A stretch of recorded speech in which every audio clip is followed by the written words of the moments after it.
మొదటి విషయం, యేసుక్రీస్తు ప్రభువారు బేతనియ బెత్పేగాల నుండి యెరూషలేముకు ఎలా వెళ్ళారు, ఆ గాడిద మీద ఎందుకు వెళ్ళాడనే విషయాన్ని మీకు చెప్పాను. ఆ గాడిదలో ఉన్న విశేషత ఏంటో చెప్పాను.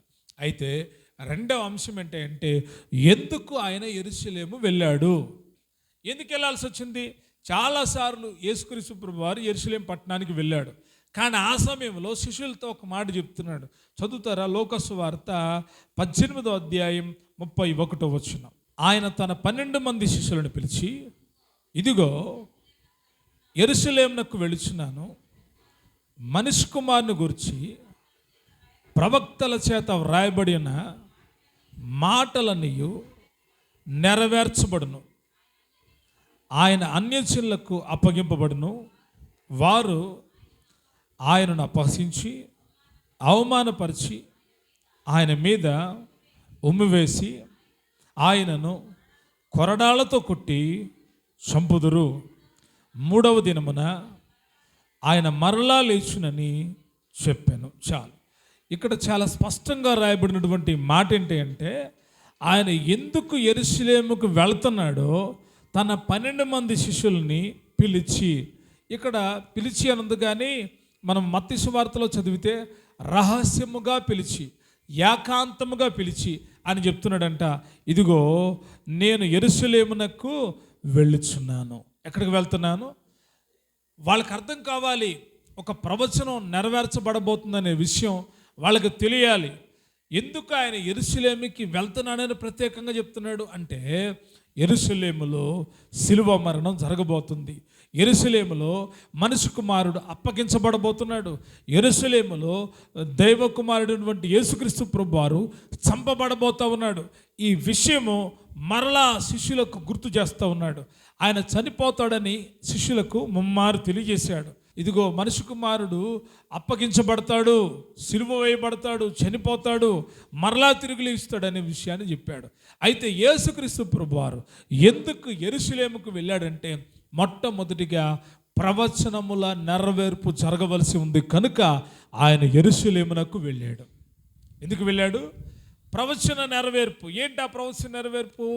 జకర్యా గ్రంథం 9వ అధ్యాయం 9వ వచనంలో ఉన్నటువంటి ప్రవచనం. ఇంతకు మునుపు మనం చదివాం. ఏమని? ఇదిగో యెరూషలేము నివాసులారా, సియోను నివాసులారా, ఉల్లసించండి, సంతోషించండి, నీ రాజు గాడిద పిల్లను ఎక్కి నీ వద్దకు వచ్చుచున్నాడు. ఆయన నీతిపరుడు, రక్షణ గలవాడు, దీనుడై నీ వద్దకు వచ్చుచున్నాడు. నీ వద్దకు అనగా ఎక్కడికి రావాలి? ఆయన యెరూషలేముకు రావాలి. యెరూషలేముకు రావాలి. అందుకొరకై ప్రవచనములో జరగవలసిన రీతిగా యేసు ప్రభువారు మొట్టమొదటిగా యెరూషలేమునకు వచ్చాడు. రెండవదిగా ఎందుకు ఆయన యెరూషలేముకు వచ్చాడంటే, తన్ను తాను బలిగా అర్పించుకోవడానికి వచ్చాడు. ఆయన వచ్చినటువంటి దినము పస్కా పండుగకు సమీపమైనటువంటి దినాలవి. పస్కా పండుగకు సమీప దినాలు. చదువుతారా? యోహాను రాసినటువంటి సువార్త 12వ అధ్యాయం 1వ వచనంలో ఆ సంగతి రాయబడి ఉంటుంది. ఒకసారి చదవండి. కాబట్టి యేసు తాను మృతుల్లో నుండి లేపిన లాజరున్న బేతనియాకు పస్కా పండుగకు 6 దినములు ముందుగా వచ్చెను. పస్కా పండుగ సమీప దినాల్లో యేసుక్రీస్తు ప్రభువారు యెరూషలేమునకు ప్రయాణమై వెళ్తున్నాడు. పస్కా పండుగ ఉంది ముందు. ఆ కార్యక్రమం విషయంలో మనము పస్కాను భుజింపాలని చెప్పి శిష్యులకు చెప్పి వారితో కలిసి ఆయన యెరూషలేమునకు ప్రయాణమై వెళ్తూ ఉన్నాడు. ఎక్కడికి ప్రయాణమై వెళ్తున్నాడు? యెరూషలేమునకు వచ్చాడు. ఆయన ఎందుకు వచ్చాడు అంటే, తన్ను తాను అప్పగించుకోవడానికి వచ్చాడు. పస్కా గొర్రె పిల్లగా తన్ను తాను బలిగా అర్పించుకోవడానికి వచ్చాడు. మూడవదిగా ఆయన రాజు అని యెరూషలేము ప్రజలకు ప్రకటించబడవలసి ఉంది. అందుకే వారు దావీదు కుమారునికి జయము, హోసన్న హోసన్న అని పలుకుతున్నారు. జకర్యా ప్రవక్త అన్నాడు, నీ రాజు నీతిపరుడును రక్షణ గలవాడై దీనుడై నీ యొద్దకు వస్తా ఉన్నాడు అని చెప్పాడు. కనుక ఆ రీతిగానే ఆయన రాజుగా తెలియపరచబడవలసి ఉంది. అందుకే ఆయన యెరూషలేముకు వచ్చాడు. నాలుగవదిగా ఆయన ఎందుకు యెరూషలేముకు వచ్చాడంటే, దేవాలయము శుద్ధి చేయడానికి యేసు యెరూషలేముకు వచ్చాడు. దేనికి వచ్చాడు? దేవాలయం శుద్ధి చేయడం ఏంటండి? దేవాలయానికి ఏం జరిగిందంటే దేవాలయం పాడైపోయింది, దేవాలయం చెడిపోయింది. దైవ గ్రంథంలో 2 ప్రాముఖ్యమైన దేవాలయాలు ఉన్నాయి. ఇప్పుడు కట్టబోయేది 3వ దేవాలయం. ప్రభు చిత్తమైతే ఈ దేవాలయం గురించి మరొకసారి మనం తెలుసుకుందాం. కానీ అప్పుడు యేసు ప్రభువారి ఉన్న కాలంలో దేవాలయాన్ని శుద్ధి చేయడానికి యేసుక్రీస్తు ప్రభువారు యెరూషలేముకి వెళ్ళాడు. అంతకుముందు వెళ్ళినప్పుడు ఎప్పుడు శుద్ధి చేయలేదా? అంతకుముందు వెళ్ళినప్పుడు ఎప్పుడు దేవాలయంలో ప్రకటించలేదంటే ప్రకటించాడు. కానీ దేవాలయ శుద్ధీకరణ సమీప దినాలు వచ్చినాయి. ఆయన యెరూషలేములో ఉన్న ఆ దేవాలయానికి అక్కడికి వెళ్ళి తాళ్లతో పేరిన కొరడాలు చేసి అక్కడున్న వారందరినీ బయటికి తరుముతున్నాడంట. ఎందుకు బయటికి తరుముతున్నాడంటే అక్కడ క్రయ విక్రయాలు చేసేవాళ్ళు ఉన్నారు. ఎవరున్నారు? క్రయ విక్రయాలు అంటే ఆ దేవాలయంలో ఎవరు ఉన్నారంట? అమ్మేవాళ్ళు ఉన్నారు, కొనేవాళ్ళు ఉన్నారు. ఎందుకు అంటే బలి పశువులో మార్పిడి జరుగుతుంది, వ్యాపారం జరుగుతుంది. అది గమనించిన యేసుక్రీస్తు ప్రభువారు అంటాడు, నా తండ్రి ఇంటిని మీరు ఏం చేశారు? వ్యాపారపు ఇల్లుగా చేశారు. నా మందిరము సమస్త జనులకు ప్రార్థనా మందిరం అనబడును. స్తోత్రం చెల్లిద్దామా? స్తోత్రం చెల్లిద్దామా? నా మందిరము సమస్త జనులకు ఏ మందిరము?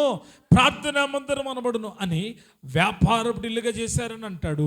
తర్వాత మీరు దీన్ని దొంగలగుగా చేశారు అని ఆ దేవాలయాన్ని శుద్ధి చేస్తూ ఉన్నాడు. ఆయన దేవాలయాన్ని శుద్ధి చేస్తూ ఉన్నాడు. ఎందుకు ప్రభు అలా చేస్తున్నామంటే దేవాలయము శుద్ధి చేయబడాలి. ఎందుకంటే దేవుడు నివసించే దేవాలయంలో, దేవుని కొరకు ప్రతిష్ఠించబడిన దేవాలయాల్లో వ్యాపారములు జరగకూడదు, ఏ వ్యాపారాలు జరగకూడదు. కానీ ఈరోజు దేవాలయమని యేసు ప్రభువారి కొరకని దేవుని దర్శనంతో ప్రతిష్ఠించబడిందని చెప్పి దేవాలయాలు ఏ రీతిగా మారిపోయినాయి అంటే వ్యాపారపు ఇల్లుగా మారిపోయినాయి. ఎలాగ మారిపోయినాయి? వ్యాపారపు ఇల్లుగా మారిపోయినాయి. స్కీములు వచ్చేసినాయి, స్కాములు జరుగుతూ ఉన్నాయి. మీరు ఇది ఇస్తే, మీరు ఈ మెంబర్షిప్ తీసుకుంటే మీకు కేకులు పంపిస్తాం, మీరు మెంబర్షిప్ తీసుకుంటే మీరు చచ్చిపోయినప్పుడు సమాధి పెట్టి పంపిస్తాం, మీరు మెంబర్షిప్ తీసుకుంటే చచ్చిపోయిన తర్వాత మీ పైన బట్టలు కూడా మేమే వేస్తాం. ఏం జరుగుతుంది ఇక్కడ? ఏం జరుగుతుంది? వ్యాపారం జరుగుతుంది. మందిరంలో ఏం జరగకూడదు? వ్యాపారాలు జరగకూడదు. మందిరములో ఎప్పుడు ప్రార్థన జరగాలి, మందిరములో వాక్యం బోధించబడాలి, మందిరములో ఆరాధన జరగాలి, మందిరములో స్తుతులు ఉండాలి, మందిరములో వాయిద్యకారులు ఉండాలి, మందిరములో దేవునికి ఎప్పుడు మహిమ కలుగుతూ ఉండాలి. నా మందిరము సమస్త జనులకు, ఒక కులానికి ఒక జాతికి కాదు ఈ మందిరం, ఒక కుటుంబానికి కాదు ఈ మందిరం, ఒక ఇంటి పేరడోలకు కాదు ఈ మందిరం. ఈ మందిరము సమస్త జనులకు ప్రార్థనా మందిరము. స్తోత్రం చెల్లిద్దాం గట్టిగా. ఎందుకు యేసుక్రీస్తు ప్రభువారు యెరూషలేముకు వచ్చాడో తెలుసా? మందిరమును శుద్ధి చేయడానికి యేసుక్రీస్తు ప్రభువారు యెరూషలేముకు వచ్చాడు. 5వదిగా ఎందుకు ఆయన యెరూషలేముకు వచ్చాడో తెలుసా? యెరూషలేము గురించి, ఆ పట్టణాన్ని హెచ్చరించడానికి, ఆ పట్టణాన్ని గద్దించడానికి, ఆ పట్టణ విషయమై దుఃఖించడానికి ఆయన యెరూషలేముకు వచ్చాడు. ఆ పట్టణ విషయమై ఏడ్చి అని వాక్యంలో రాయబడింది. యేసు ప్రభువారు కన్నీరు కార్చిన సందర్భాలు 2-3 సందర్భాలు మనకు కనబడతాయి. ఆ సందర్భాల్లో యెరూషలేము వైపు చూస్తూ ఆయన ఏడుస్తూ ఉన్నాడంట. ఎందుకో తెలుసా? ఈ రోజైనా ఈ పట్టణం మార్పు చెందితే బాగుండు. పట్టణం మార్పు కాదు, పట్టణంలో ఉన్న ప్రజలు మార్పు చెందాలని ఆయన కోరుకుంటూ ఉన్నాడు. ఓ యెరూషలేమా, యెరూషలేమా అని చెప్పి ఆ యొక్క పట్టణాన్ని జరగబోయే విషయాలను తలంచుకొని యేసయ్య కన్నీరు కారుస్తూ ఉన్నాడు, యేసయ్య ఏడుస్తూ ఉన్నాడు. ఎందుకో తెలుసా? ఆ రోజుల్లో యూదులంట ఆ దేవాలయాన్ని చాలా పరిశుద్ధంగా పవిత్రంగా చూసేవాళ్ళు. యూదులకు చాలా పవిత్రమైనటువంటి స్థలం. ఇశ్రాయేలు అందరూ అక్కడ కూడుకునేవాళ్ళు. పస్కాలో, పండగల్లో సంవత్సరంలో 3 మార్లు ఆ యెరూషలేము దేవాలయానికి వెళ్ళేవారు. కానీ యేసుక్రీస్తు ప్రభువారు ఏం చేస్తున్నాడు తెలుసా? ఇదిగో ఈ దేవాలయం ఏం చేయబడబోతా ఉంది? పడగొట్టబడబోతూ ఉంది. దాని రాయి మీద రాయి నిలబడకుండా కూలద్రోయబడతా ఉంది అని గమనించాడంట. నిజంగా ఇవన్నీ గుర్తిరిగిన ఆయన వారిని హెచ్చరించాడు, శాస్త్రులను హెచ్చరించాడు, పరిసయ్యులను హెచ్చరించాడు, సద్దుకయ్యులను హెచ్చరించాడు, అక్కడున్న ప్రజలను హెచ్చరించాడు. ఆయన హెచ్చరించడానికి ఆ యొక్క యెరూషలేముకు ఆయన వచ్చాడు. గద్దించడానికి యెరూషలేముకు వచ్చాడు. కన్నీళ్లు కార్చడానికి ఆయన యెరూషలేముకు వచ్చాడు. ఈ యెరూషలేముకు వచ్చిన తరువాత నుండే ప్రారంభమైన యేసుక్రీస్తు ప్రభువారిని పట్టుకోవడానికి కుట్రలు. ఆయనకు యెరూషలేముకు వచ్చాడు, ఇంకా ఆయన దొరికిపోయాడు అనుకొని ఆలోచన చేయడం మొదలుపెట్టారు. కనుక ఈ దినాన మీరు 2 విషయాలు మీరు తెలుసుకున్నారు. ఒకటి, బేతనియ బెత్బెగాల నుండి యెరూషలేముకు తీసుకువెళ్ళిన గాడిద. ఆ గాడిద ఎటువంటిదో తెలుసుకున్నారు. ఆ గాడిదలో ఉన్న విశేషత ఏంటి? అది యేసు ప్రభువారిని మోసి బేతనియ బెత్బెగాల నుండి యెరూషలేముకు తీసుకుని వెళ్ళింది. మరి దానిలో నుంచి మనం నేర్చుకున్న సారాంశం ఏంటి? మనం యేసుక్రీస్తు ప్రభువారిని హృదయలో మోస్తూ ఎక్కడి దాకా వెళ్ళాలి? అది మధ్యలో ఆగిపోతే పని ఆగిపోయేది. కానీ అది యేసయ్యకు లోబడింది, క్రొత్తదైనప్పటికీ యేసయ్యకు లోబడింది, యెరూషలేముకు తీసుకొని వెళ్ళింది. మనము ఎప్పటి వరకు యేసయ్య మన హృదయలో ఉండాలి? ఎప్పటి వరకు? ప్రాణం పోయేదాకా కాదు, పరలోకం చేరేదాకా మన హృదయలో ఉంటాడు. ఆ తర్వాత ఆ ప్రభువుతో మనం యుగ యుగాలు జీవిస్తాం. నమ్మిన వాళ్ళు గట్టిగా స్తోత్రం చెప్పండి. ఆయన ఎందుకు యెరూషలేముకు వచ్చాడో తెలుసా? సంఘాన్ని సరిచేయడానికి, ప్రవచనాలు నెరవేర్చడానికి, తన్ను తాను బలిగా అర్పించుకోవడానికి, ప్రవక్తలను, యాజకులను, పరిసయ్యులను, సద్దుకాయులను ఆయన హెచ్చరించడానికి, బలపరచడానికి, ధైర్యపరచడానికి ఆయన యెరూషలేమునకు వచ్చి ఉన్నాడు. ఈరోజు కూడా పరిశుద్ధాత్ముడు ఎందుకు వచ్చాడో తెలుసా? మిమ్మల్ని సర్వసత్యంలోనికి నడిపించడానికి. కనుక ప్రభువుకి ఎప్పుడు కృతజ్ఞులై ప్రభు కొరకు జీవించండి, ప్రభు కొరకు నడవండి. పరలోకం చేరే వరకు మన ప్రయాణంలో, మన హృదయలో యేసయ్య మాటలు, యేసయ్య అడుగుచాడలే కనబడునుగాక. ఆయన అడుగుచాడల్లోనే మీరందరూ కొనసాగుదురుగాక. ఆయనను కలిగిన వాళ్ళే నిత్యత్వమునకు చేరుదురుగాక.